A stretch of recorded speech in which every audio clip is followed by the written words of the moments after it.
Welcome to Modern Musings, conversations with the maiden, mother, and crone, where we look at ourselves and the world through the lens of the 21st century.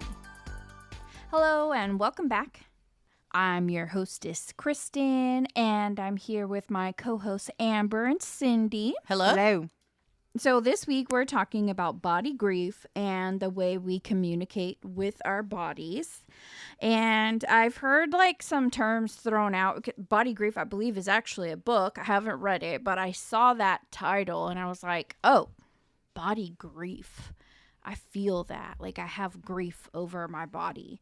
And I'm sure other people have experienced some form of that, or can I even identify with that title? It was catchy.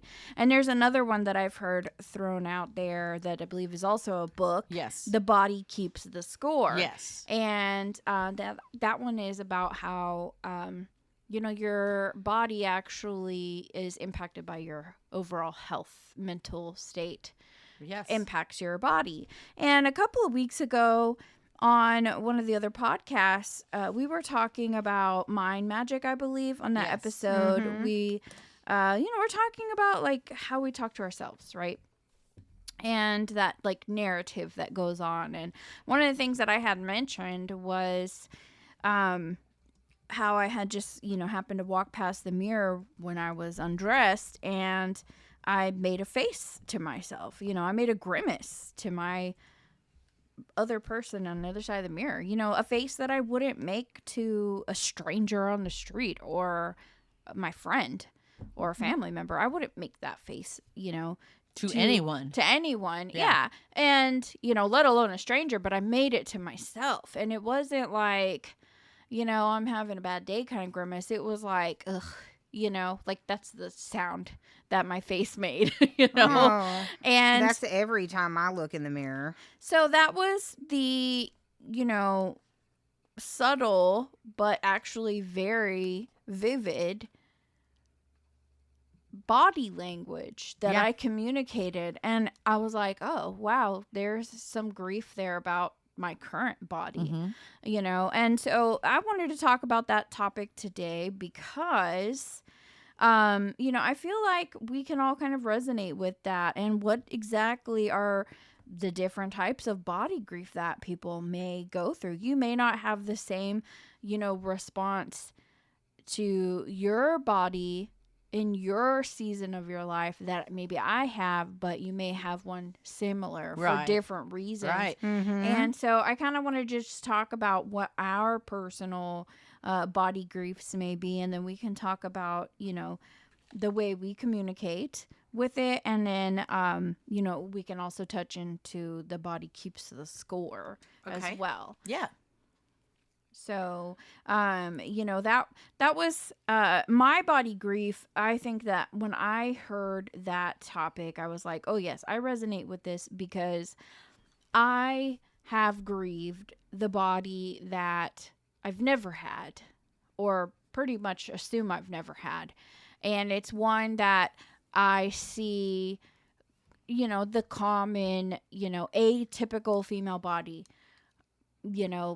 size anywhere from 2 to 12 size waist, right? Last time I wore a size 12, I was 12, maybe 14. So, I see that image in my head, just the standard normal female, which is obviously skewed because I think the standard normal female size has changed. Yeah. Well, the 14 decades. or something. Well, like that. normal, standard, average, those are weighted concepts. So, using that word normal, right, or whatever. I mean, because there also is very a personal. huge What I consider normal is not what everyone considers normal. right. But the body grief that I have is of a body I've never owned, but I grieve the fact that I never have owned that body and will probably never will. Right. I want to interject that in 2026, the average female size is a size 16 to 18. Yeah. Wow. And the average height is 5.53. Wow. I was so average when I was 18 years old. Yeah. because I wore a size 18. But that wasn't the average size back Oh, then. no, back know. then that wasn't the I average know. size. That's the average size now. I know, but like I would love to have. I know, go back likewise in time. have body grief.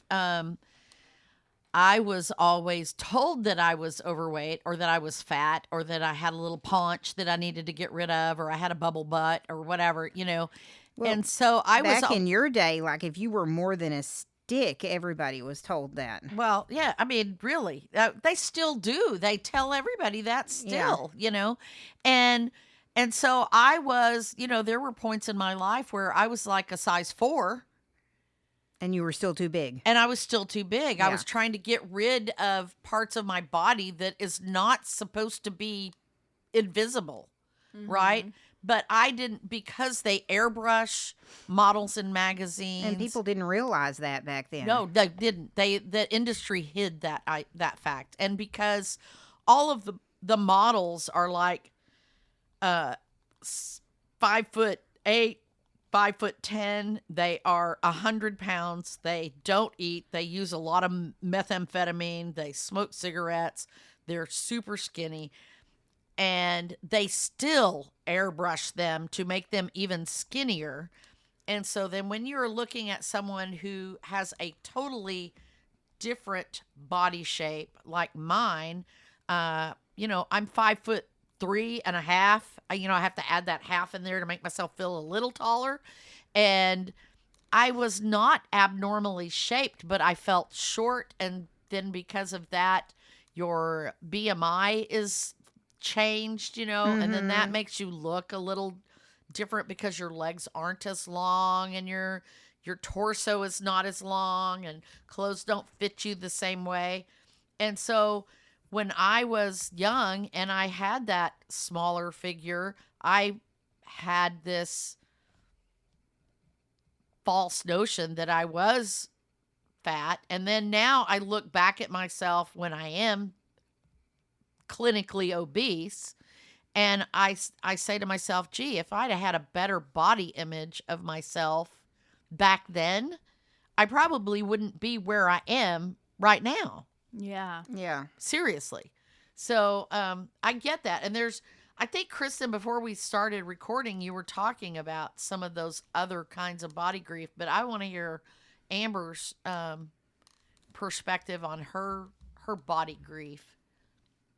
Well, I mean, it's very similar to y'all's, although, like, I don't ever remember being, like, a size 12 or whatever. I mean, I guess probably I was in, like, the 5th grade or something like that. I've always been on the short side at 5'1", like, I've always had, like, a weird body shape, like my torso. I have like what's the term? Is little person correct? Oh, yeah, for dwarfism. Yeah. Yeah, a little person. Okay. Or yes. Yeah, so I've always had like a little person type shaped body where my torso is longer than my legs. Uh-huh. So I've always had like and to the point where, like, when I wear pants, I have to kind of urkel my pants to where the waistline goes above my actual waist. Oh, yeah, I've had that too. Because if I don't do that, then I'll be, my pants will be falling off. Right. Well, and I had a similar problem because even when I was thin, I was straight like a board. I didn't have my waist is so short that I don't really have a waist. I go straight from. So you have the opposite problem where I have like I just went a straight long down. body, But I have a short one, but I literally went down straight like a board, and so I would have to get pants that were super. I had to pull my pants up super high to keep them from falling off. Yeah. Because they were so long, and most people, their pants hit at the waist where you taper in, and your hips and your waist is what holds your pants up. But I did not have that. Well, and a waist is what typically like your hips and your belly button. Yeah. And it's so funny because like I have such a large behind that rounded hips that they're higher than my belly button. So I just have like a weird body, and it's always my whole life I've struggled to find clothes that don't look like a big sack. Right. Yeah. Because that's what they make for people my body shape is a big sack. Yeah.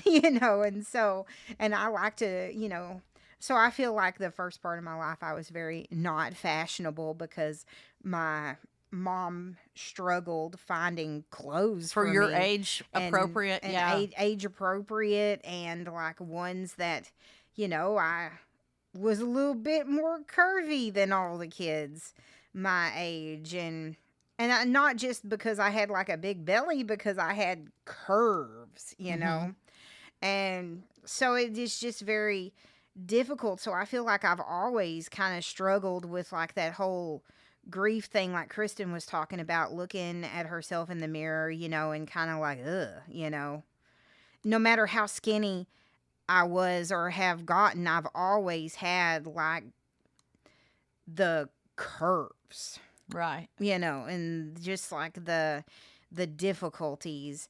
And I remember when I lost 200 pounds, getting down, to a size 14 and thinking that at least with clothes on, my body looked pretty good and shapely. And then they still call you obese. And I'm like, well, I'm at like a really good clothing size, Right. but still not good enough. Yeah. It's never, for a female, it's never good enough. Well, it's never good enough because you're No- always nothing being is- compared to Nothing those is magazines and whatever. ever good enough. And then like growing up with like the stick thin grandmother who was obsessed with exercising and eating salads, nothing ever was good enough. Right. Well, and likewise, my mother, she wasn't obsessed with making me lose weight, but she was obsessed with her own weight. So she was always, she was a yo-yo dieter. She got up over 300 pounds at one point, and then she would lose weight through some diet that she was on, and then she would, gain it all back as soon as she quit being on the diet. And she was always constantly fighting that. And so it teaches you this lesson that, you always have to be vigilant, and you always have to keep trying to lose weight or keep trying, and Well, I and feel that's like where- that's my whole life, that I've always been trying to lose weight. yeah. Yeah. And And that's- it's a shame too with my grandma because now she's finally like What she lost wanted her to be. weight. She's Yeah. very thin now. Very thin. Well, she's not and very. she's not gained even more. like there mentally enough Yeah. to enjoy it. Yeah, Right. Which Well, is like appreciate it. all She of does that weigh more labor. now than she did like when she lived here. Yeah.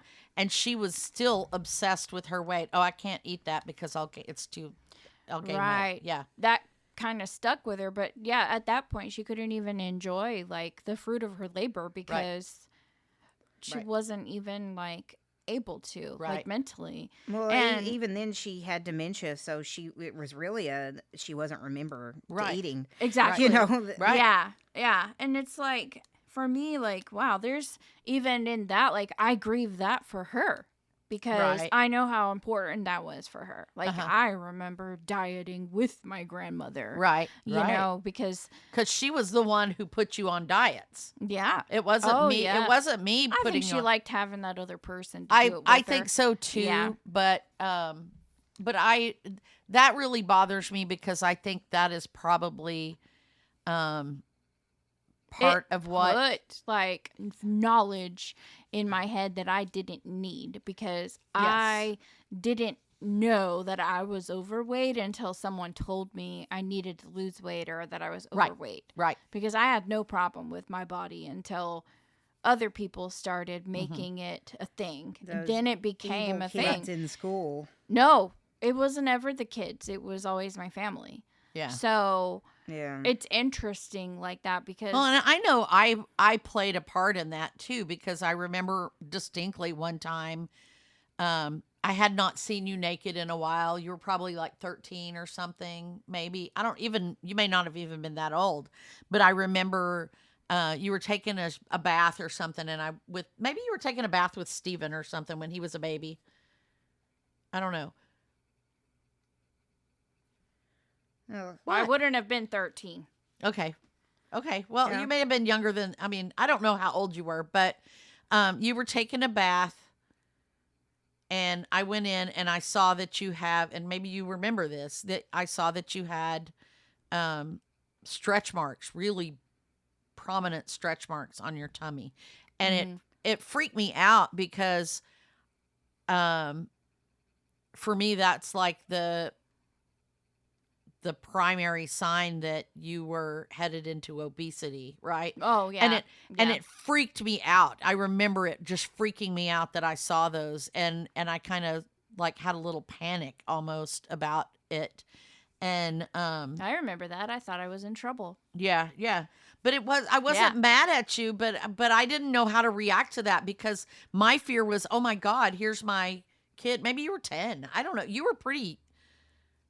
Well, if I was taking a bath with my brother, Well, I don't would remember have if you had were to been. taking. I don't remember if you were taking a bath with Steven or not. I just remember for some reason I was in the bathroom with you, and that's not a normal thing I would have done because I usually gave you your privacy once you hit like 10 years old or whatever. I don't know, but anyway, I just remember that I had not seen you naked in a while, and I saw the stretch marks, and it just horrified me that I had let you damage your body, I guess was what I was looking at it as. I failed you because I'm wondering if maybe this is your grandmother also, Amber, because Yeah, and I'm sitting here thinking like you let me, like I'm a kid. well, I didn't damage my body. I was a kid. I take Right. no responsibility for that. right. Absolutely none. I let that happen though. Yeah, is you the didn't thing. let me do anything because mean, you- Well, a I kid. was Really- letting you eat things that obviously made you gain weight, or I was allowing you to have snacks, or I 'Cause wasn't. it's also like a making you body and a exercise. skin elasticity thing and Yeah. a genetics Right. thing, But which we- you didn't realize and that at the time. cortisol. We didn't know Yeah. that. Yeah, And what? and cortisol. Oh yeah. And Stress. but we didn't know all those things No, at that yeah. time. The thing that I saw was that my child Suddenly got overweight. Yeah. suddenly To got the overweight. point where it reflected on my skin. Yes, stretching because and that's not I was normal like, in a kid. what is wrong with me that I didn't notice that happening, and I didn't stop it and help you be healthier, and was Well, it's- I really, that's what a parent thinks when that happens, Yeah. And so, and I feel really bad about that because, after it happened, I thought, oh my God, I probably just traumatized her with that and made her feel self-conscious about her weight, just in the same way that, like, my dad calling me bubble butt. Seems caused me small to- and innocent. Yeah. Yeah, he was just laughing because I had these like Dr. Denton pajamas, like footy pajamas, right? But they were like skin tight, like long john underwears, right? And I have a bubble butt. I'll admit I have a bubble butt. I'm a little bit curvy. My hips are wide. My waist is not small, but my hips and my butt are wide. And he was just laughing at me and teased me about being a bubble butt, and it stayed with me for my whole life. And he didn't mean to hurt my feelings or anything, but it made me very self-conscious about it. And I had a band director that called me and another girl Thunder Thighs because we had strong Jeez. thighs, And this is when I weighed like 110 pounds or less. And I guarantee my thighs were not Thundering. Yeah. So, it's like, what the heck? But he liked, I will go back and preface this by saying that my band director, I believe, got in trouble for diddling with the other younger with other girls in the band. I was about to say, And they like, were all like the super, super skinny cheerleaders and stuff. And I was skinny, but I wasn't as super skinny as all that. So, so there we have it, For me, it wasn't like that I ate unhealthy growing up. Like I said, I had a grandmother obsessed with salad and forced me to eat Right. salad to the point where I can't eat salad today. Right. You know, so it wasn't that. It was, it was like I matured before any of the girls my age. Mm-hmm. I was like I shot up to like the tall row, the back row in elementary school, and my boobs shot out, and I started, I lost all my teeth and everything like that. My foot size got up to like the size that it is now, and then everybody else surpassed me or whatever. I just matured before, and I started Right. getting body hair before anybody else. So I just as a hobbit should. right, exactly. So Wow, and are you so calling her by a hobbit? Well, she said Well, I she mean- was short and she had body hair. It's fun. We're hobbits. We know. so hobbitses. Nasty hobbitses. Yes. Yeah, but like really, like I shot up past all the kids, and I became curvy and booby and and female-y or whatever, and all of the things years before anybody else, and Right. so that can contribute to getting Yeah. stretch marks at a young I age. think Oh, yeah, 'cause that you grow so touches fast, on yeah. one of the griefs. So one of the griefs was social grief, and I think both of you just like really hit the nail on the head. And I think in the book she's talking about social grief as people responding to my body different now, but also I think people pointing out features of your body that make you different Right. And you don't. currently from other people, and that's just normal. Kids naturally do that as part Right. of their discovering differences. Parents do it when they're seeing their kid grow. We don't mean to say, oh wow, you're growing like a weed, and then it may make one kid feel really proud to be tall and another one feel awkwardly tall. Right. Right. No, Well, same thing with not the everybody weight. wants to be a weed. And Right. for all of us, we all have similar body figures. We're shorter in height and rounder, so we all can identify with those body griefs. But there are some people who identify with other body griefs, like being very tall, Oh, yeah. Or Yes. having even like your skin color is a body grief. For some people. In it some is. ethnicities, darker skin. I'm not dark or enough. Lighter skin People is don't not, realize I'm black because my skin is not dark not enough. as dark, or and even even I see posts where people will even say like, "Oh, you're not black."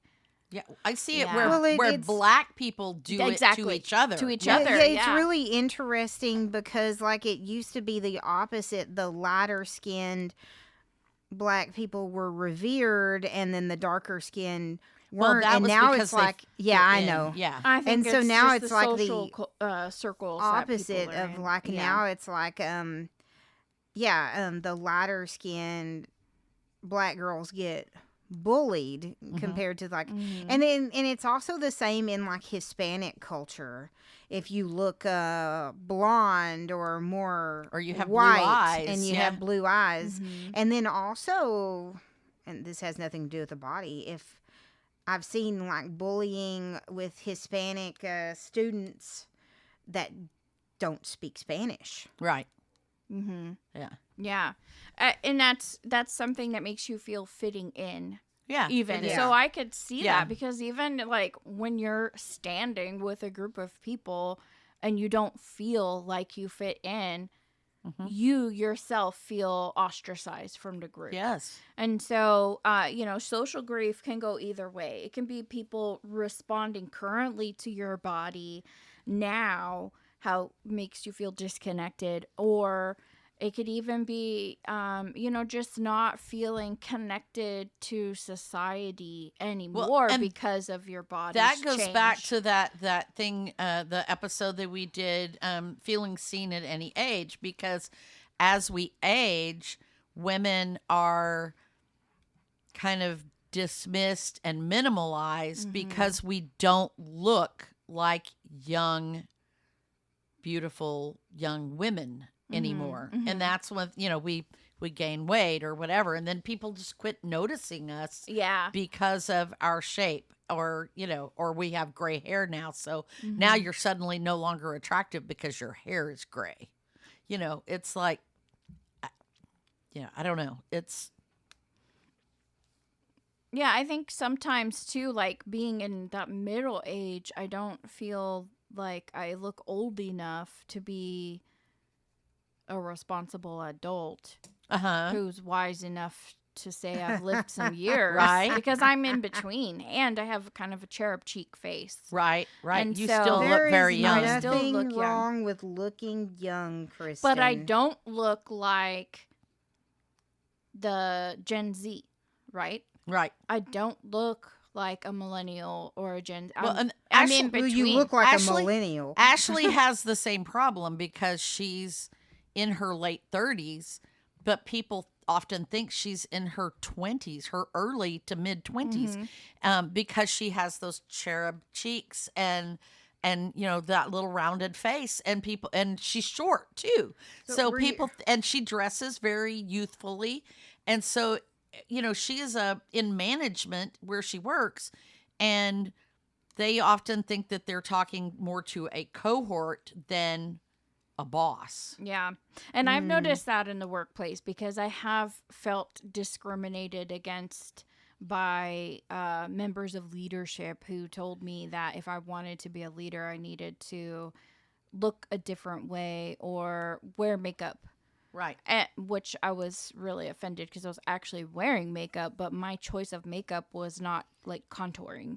Right. And so, yeah, I like that just to ruins your skin. Yeah, I just want to wake up and then put on a little powder and some eyeshadow and say I woke up this way without saying that, right? Yeah.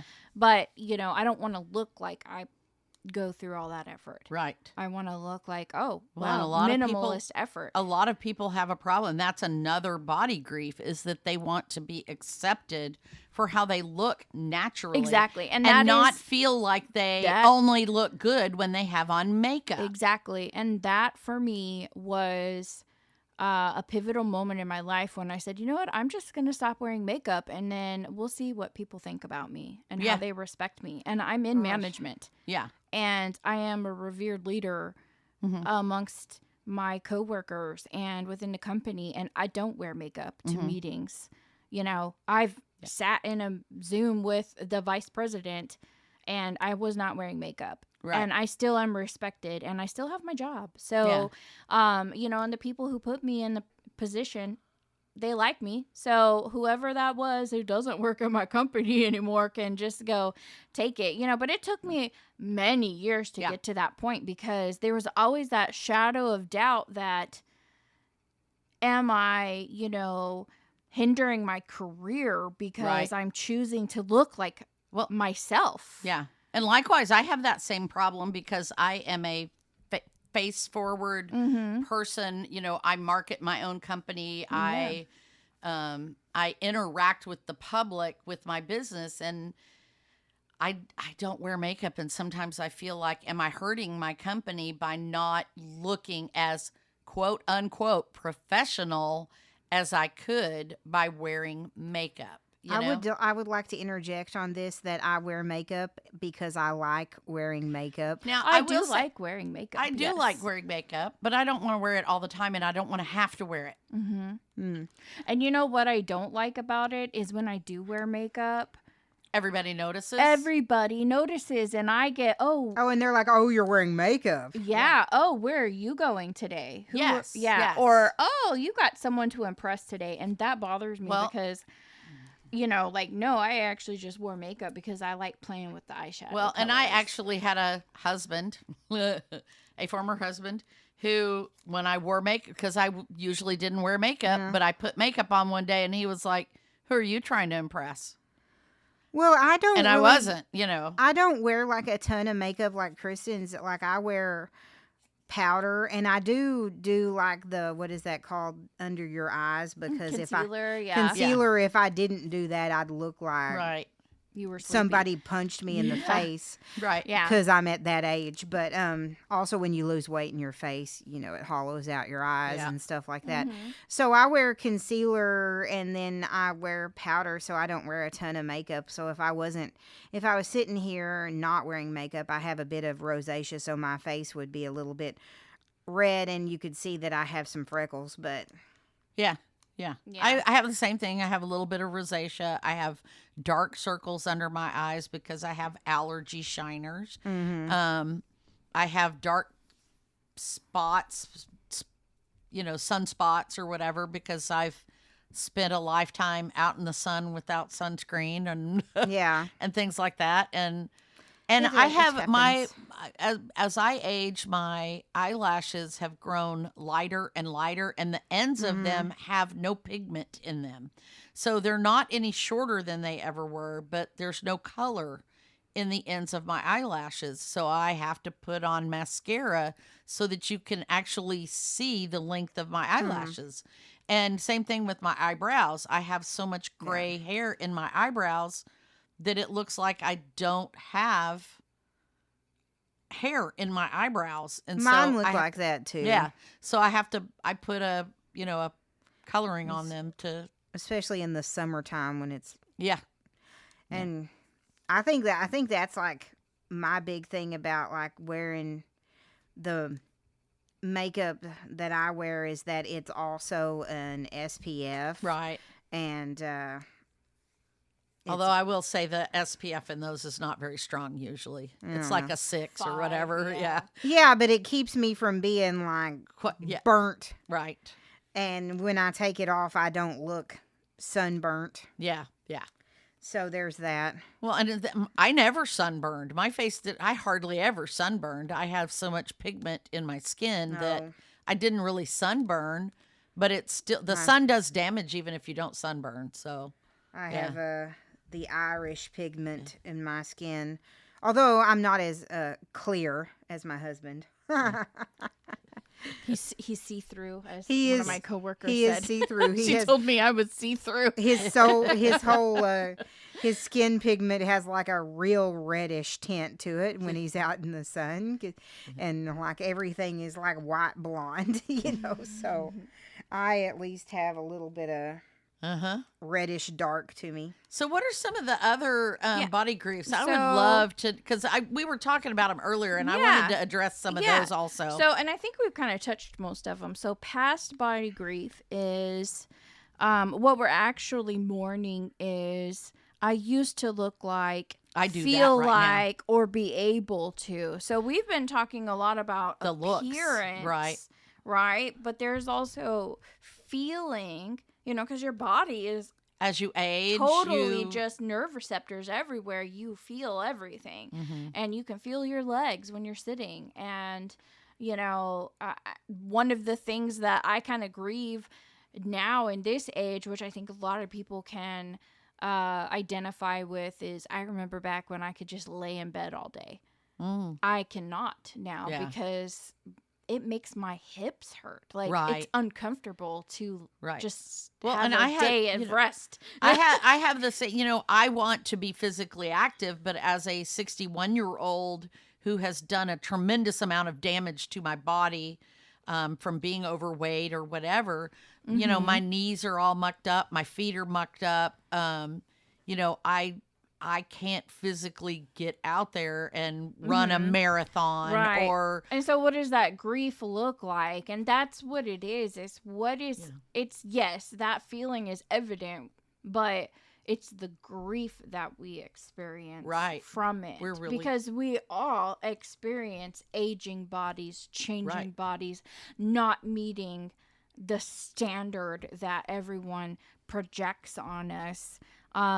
Or the body that we thought we would have, or the body that does the things. Like, I've always wanted to say that I've climbed Mount Everest, and that is a tiny little, like, shred of grief there that I will not be able to do that because I am just not physically capable. Well, and that's me. I always wanted to snow ski, and I wanted to snow ski, and I'm like, now there's no way I could do that. I would fall and I have no die. grief The over day- either of those The things. day that I got rid of my roller skates Oh yeah. was a signing off party.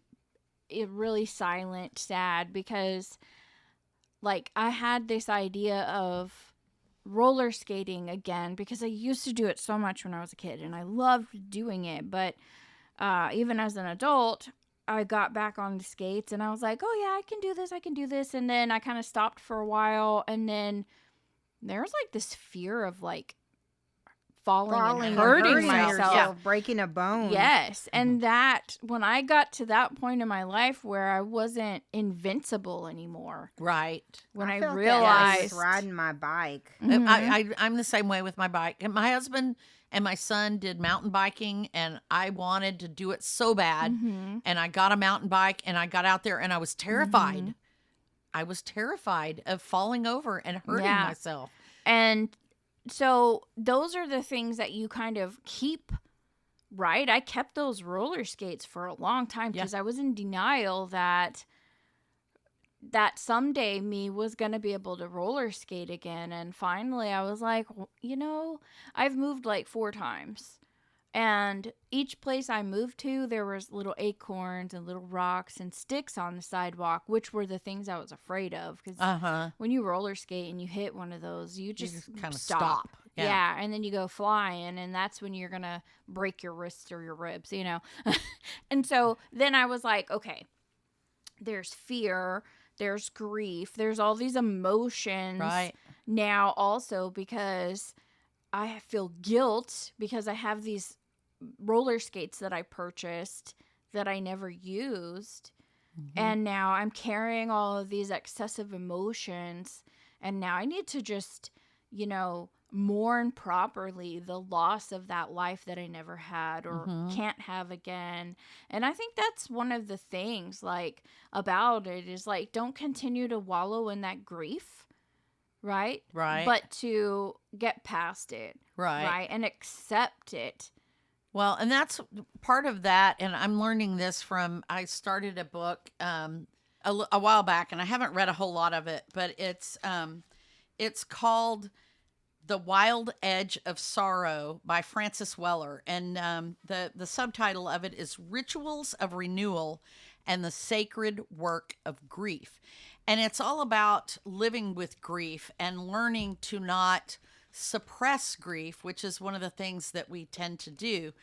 And I thought this was really fascinating because he talks about not just grief of the loss of someone who died, but the many other kinds of grief that we experience through our life. And I think this works perfectly with this because I want to name for you these different kinds of grief because I think they fit perfectly with what you're talking about. So the things that we grieve for is that he talks about, first off, everything we love, we will lose.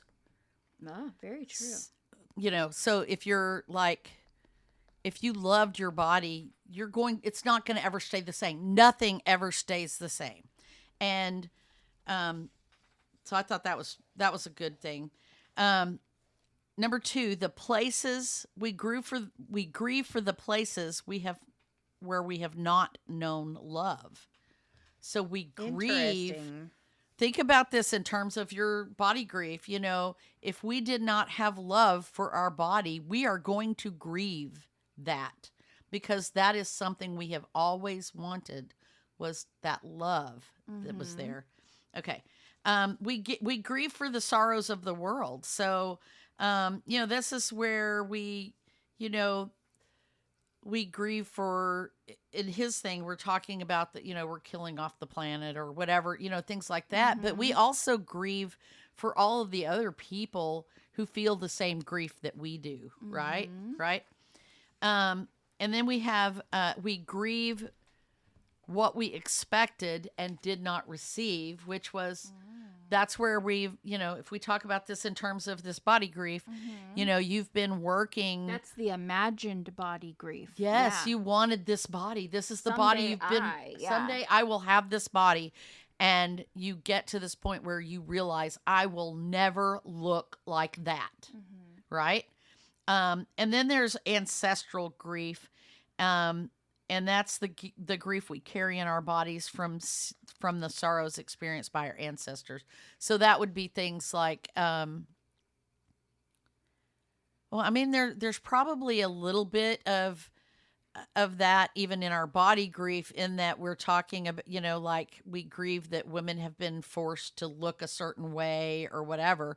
But I think a lot of that he's talking about ancestral suffering, like the grief of Black people for the suffering of the slaves or the Native Americans. Yes, and things like that. But I mean, there's a lot of different ways you can apply that. But I loved this book. I'm only into like chapter 2 or so, but he's talking about accepting all of these griefs, and that we cannot avoid grief. And so it's like how to live through that grief. I mean, that's a really good sentence. Everything you love, you will lose. And that actually kind of touches on, love yourself today for who you are, because the woman you are today is not the woman that you will be 10 years from now. And when you go back and you look at your pictures 10 years from now, you're going to look at your face and be like, look how beautiful I was. And I hated myself. I know. That's exactly me. Yeah. That's where I am. I looked at myself when I was young. So why hate yourself today when you could love yourself today? Right. Because the today will be gone tomorrow. Right. Yeah. Yep. Yeah. So the other ones I had was ability grief. And I think that one is... I can see that one. That one, I mean, not just my body can't do what it once could, but even my body never has done what I expected it. That's also kind of falls into that imagined body grief, because, someone who was born disabled may have some certain amount of grief. Persevere because we see it, but they also may have grief of what they didn't receive that everyone else did. Yeah, absolutely. Aging grief, which I think also goes well with ability grief, is, time is becoming visible on me. Right. That can be physically, like you say, visibly, like wrinkles and gray hair. But also in your ability to do things. Like, I can't do the things that I used to be able to do. I can't be out in the heat anymore because it's too much. My body doesn't take it. Yeah. Yeah. And then lost time. That's kind of what I was touching on earlier, that I hated that body when I had it, and now I wish I'd appreciated it. Right. And you lost that time that you could have felt great and done the things you wanted to do, but and now you also grieve the secondhand things that were lost because of that, because maybe you didn't achieve your goals because you were too shy, because you didn't believe in yourself. That was me a lot. I was very shy about, I would not. Now I'll go up and talk to anybody. I don't care. I may have to work up to it, but I can do it. But when I was younger and looked what I think now was prettier and thinner and better or whatever, I was so shy I could not go up to a stranger and talk to somebody or go flirt with some guy or whatever. And I do kind of mourn that ability, seriously. Now, so I wanted to talk on the body keeps the score. So that is also, I think have you read that book? I have not read that book. But are you familiar with it, Amber? I've heard of it, but I'm not 100% familiar with it. I mean, I know kind of what it's about. My therapist actually did a workshop on it, and I couldn't go to that workshop, but I believe the premise is that, every time that you are in a stress situation, the cortisol in your body does damage to your body. All of the hormones, the stress hormones in your body cause bad things to happen to your body. And so your body keeps score, basically, of everything that you've done to it emotionally. And it shows up in ways we never imagined before now. It makes us gain weight. it makes it causes inflammation. It the inflammation itself causes further damage to our bodies. So it's kind of one of those things, that you're constantly dealing with this thing of what's stressing you out is wrecking your body, and then the wrecking of your body kind of makes us stress too and causes other things, Yeah. so Yeah. So, I'm gonna mess up his last name, Vanderkolk, Kolk. We'll put Yes. it on the podcast, but he spends a lot of time discussing how, your brain body connection is basically you encounter something traumatic, but your body's nervous system still hasn't turned off, and it's still it in keeps trauma working. mode. Yeah. It stays that Yeah. way. And so the body isn't convinced that it's done. And so it's continually running on that hypervigilance or overdrive. And so things like threat detection, you are overly sensitive, right? So that would be like certain things will like trigger set you off, like hearing an alarm, literally. Your what's it called? Autonomic nervous system is where you have a hard time shifting out of that fight, flight, or freeze state. Yes.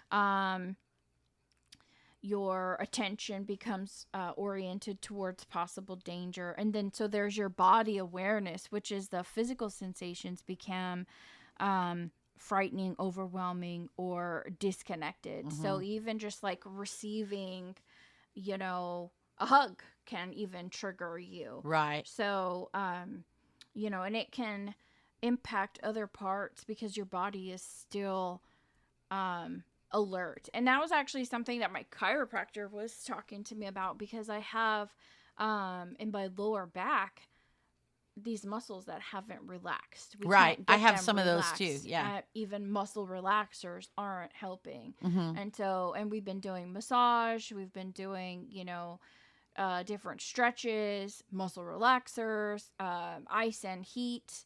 And, it's getting there, but it's literally been over a year. And so like my muscles are at this point where they're just constantly like squeezing. They're stressed. They're squeezing, and so and I'm safe. Right. My mind is like, I'm safe, but I have to tell my body that it's safe. Right. So it's not just about getting a massage and stretching, but I also mentally have to tell myself that I'm safe. You have to relax. So that I can relax enough, because what ends up happening is my muscles start seizing up and I get like basically a Charlie horse in my back. And so I've been having like these muscle spasms, and we couldn't figure out like what's going on, but that's the only thing we can think of, is that something traumatic happened, which is obvious. Like I've been through like some things. Right. And so you tensed up. I tensed up, and I haven't been able to untense ever since. Yeah. And I've been having this debilitating back problem, because like I would get out of bed in the morning and I'd start walking and I'd be like, and then I'd have to take a breath because it would like pinch something. Yeah. And it's now I don't have that, thankfully. But I just, like, if I stand for too long, first thing in the morning, it starts acting up, because already I'm, like, right on alert, And but so, it remembers, it keeps that, it holds that trauma. Yes. It holds that trauma. And so we're really working to, like, work that out. And it's funny because I was scrolling through, TikTok, just, like, watching videos, and there's this new, like, back roller thing that people are like selling right now. That's like the new thing, and it's like you sit it on the floor and you kind of like do like a back bend on it, like so it arches your back. And someone had commented, the body keeps the score, and like the person who was selling it, she reposted a video of her like on her back rolling it, and she was about to do a demo for the first time. She unboxed it and she rolled her back onto it and she was like, oh wow. And then all of a sudden she was like, wait, and then all of a sudden she just started crying. Right. And I was reading about that some people actually have like these like pent up traumas, and then when they get massages, and sometimes all of a sudden they start having like whatever emotional thing they were holding on to, wow, they're like releasing. Uh-huh. And I was like, oh, that's so interesting. But that makes sense, Right. that sometimes you mentally have, left that trauma and you're no longer in that grief state, but your emotionally body, and your body have not. Yeah. And so catching the body back up to Right. that, is the next step. So, thinking about it and the body grief, it's funny because literally I have like this troublesome, like they call it the apron, right? It's where your stomach like kind of hangs, and it's this one place that just like won't go away, like sit-ups, Right. and everything. And it's funny because that's the first place I started getting chunky, right, was under my belly button area. Yeah. And even as a kid, I could go back and look at some of my pictures and be like, there's that little basketball, and that has always been like the area of focus in my weight. Mm-hmm. And that's also the place that I looked at myself like and was like, ew. I made that grimace. Mm-hmm. And I was like, oh my gosh, is this a cycle that I'm causing because I'm stressed out about it? And they say like your cortisol is actually like collects around your intestines, and it's intestinal fat Right. that I have. So my body is storing fat because I'm stressed about being fat. Right. Yeah. Well, and it goes back, the mind magic that we talked about, about how those negative thoughts, when you look at yourself in the mirror and you make that face at yourself, you are reinforcing that story that you're telling yourself. You are reinforcing that trauma. You are reinforcing that stress by saying, ugh, I don't like the way I look. And so then my body goes, okay, we're going to store those emotions right there where it belongs because that's where you looked at it. Mm-hmm. Yeah. Yeah. Okay, cortisol, fat, do your thing. Here's where she looks. Causing, that's where by you're looking going. at yourself that way and having that feeling when you do it, you are actually creating more cortisol and more of those other hormones that cause you to store more of that fat, that cause you to crave more of those carbs, that cause you to, feel sorry for yourself, have that grief, whatever. But if you can use the methods to retrain your brain to stop doing that, then eventually those hormones will not be as effective, whatever, they won't be as prominent, and then you will be able to hopefully lose the weight. Maybe, I don't know.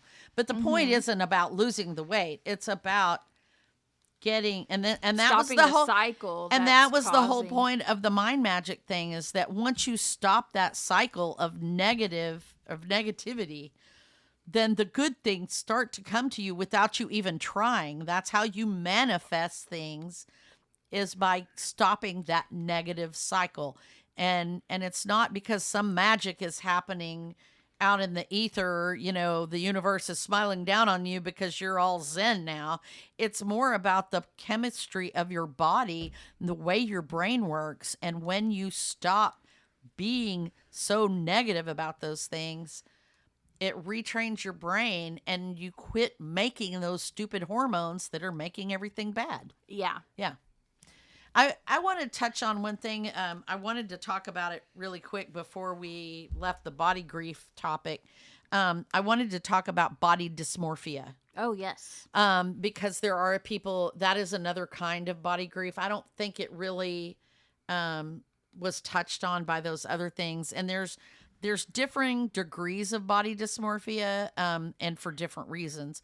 The most obvious one that they talk about all the time, these days is people who look in the mirror and they want to be male, but they're born female or whatever, but they don't associate with the body they were born in.